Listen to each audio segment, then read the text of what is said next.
Hi guys, welcome है आपको इस 4 टूर में। और आज हम बात करेंगे इस टूर में बहुत ही खूबसूरत प्रसिद्ध पर्यटक स्थल के बारे में। 12 ज्योतिर्लिंगों में से एक पवित्र ज्योतिर्लिंग जहां पर भगवान भोलेनाथ जी स्वयं उस स्थान पर निवास करते हैं। मंदाकिनी नदी के तट पर इन खूबसूरत पहाड़ों के हिमालय पर्वत के गोद में बसा हुआ इसे ही कहा जाता है केदारनाथ धाम। इस स्थान पर पंच पांडवों को दर्शन दिया गया था और यहाँ से स्वर्ग जाने का रास्ता भी दिखाया था, इसलिए इस जगह को मुक्ति का स्थल भी माना जाता है।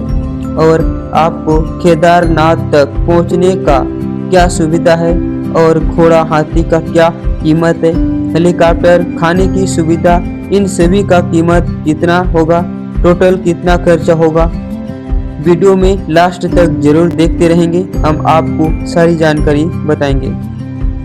केदारनाथ धाम की यात्रा हरिद्वार से शुरू होता है और यहाँ से सोनप्रयाग तक जाने के लिए बहुत सारे बस की सुविधा भी होती है और इन बसों का किराया 700 से 1000 तक होता है अपने सीजन के अनुसार। अलग अलग बस का किराया अलग अलग होता है और जाने से पहले एक दिन पहले ही टिकट कराना होता है। यहाँ से सुबह 5 बजे से 8 बजे तक सोनप्रयाग के लिए गाड़ियाँ निकलने लगता है। हरिद्वार से सोनप्रयाग लगभग 230 किलोमीटर का सफ़र है। इस सफ़र में आप बहुत सारे खूबसूरत नज़ारे का आनंद ले सकते हैं। आपको समय का बिल्कुल भी पता न चलते हुए आप सोनप्रयाग पहुँच जाओगे। सोनप्रयाग पहुंचने के बाद आपको रुकने के लिए बहुत अच्छा होटल अच्छा कीमत में मिल जाएगा। डॉर्मेट्री में आपको 300 से 600 रुपए में मिल जाएगा।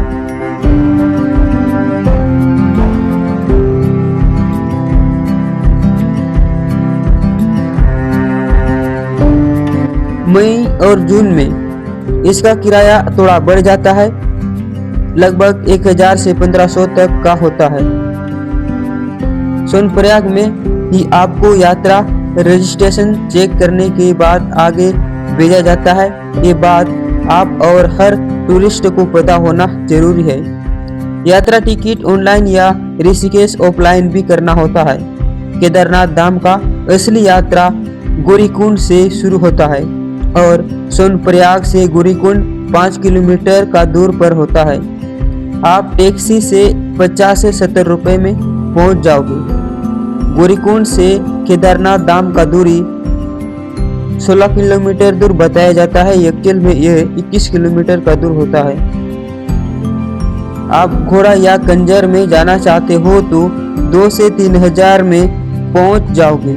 केदारनाथ धाम सबसे आसान और जल्दी जाना हो तो आपको हेलीकॉप्टर का सुविधा मिलेगा। बीच में ब्रिज और चढ़ाव होने के कारण आगे बढ़ने में थोड़ा दिक्कत और परेशानी हो सकता है, लेकिन भोले बाबा की जयकारा करते आगे बढ़ना ही यात्रा का असली मकसद होता है। ऊपर चढ़ते समय आपको बहुत खूबसूरत पहाड़ देखने को मिलेगा। इन बीचरों के बीच चलकर जाना एक अलग एहसास होता है। गौरीकुंड से पैदल यात्रा करने के बाद रुद्रा पॉइंट पर आप पहुंच जाओगे। यहाँ पहुंचने के बाद आप समझ लेना मंदिर बहुत ही पास में है। रुद्रा पॉइंट से 1 या 1.5 किलोमीटर की दूरी पर ही यहाँ रुद्रा पॉइंट में आपको रहने के लिए सुविधा भी मिलेगा।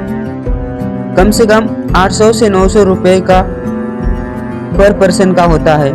रुद्रा पॉइंट से 1.5 किलोमीटर का पैदल यात्रा करने के बाद आप पहुंच जाते हो केदारनाथ धाम।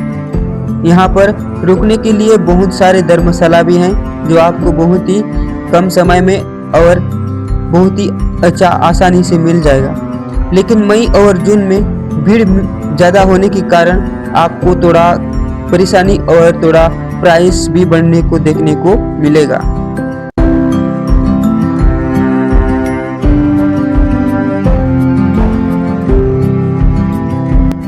और आप यहाँ से अब केदारनाथ धाम जी का हर एक पूजनीय स्थल को दर्शन कर सकते हैं।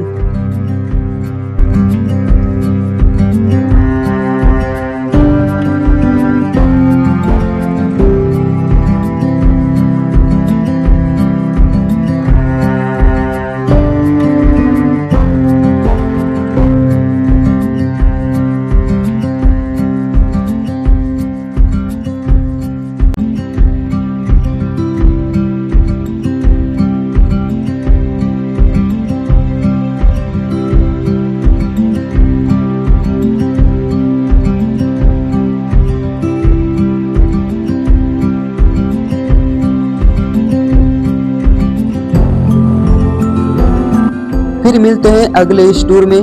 तब तक आपको मेरी वीडियो कैसी लगी लाइक करना ना भूलेगा, कमेंट में जय भोलेनाथ जय महादेव लिखना ना भूलेगा, और भाई सब्सक्राइब करना तो बिल्कुल भी ना भूलिएगा। फिर मिलते हैं अगले इस टूर में, तब तक बाय बाय।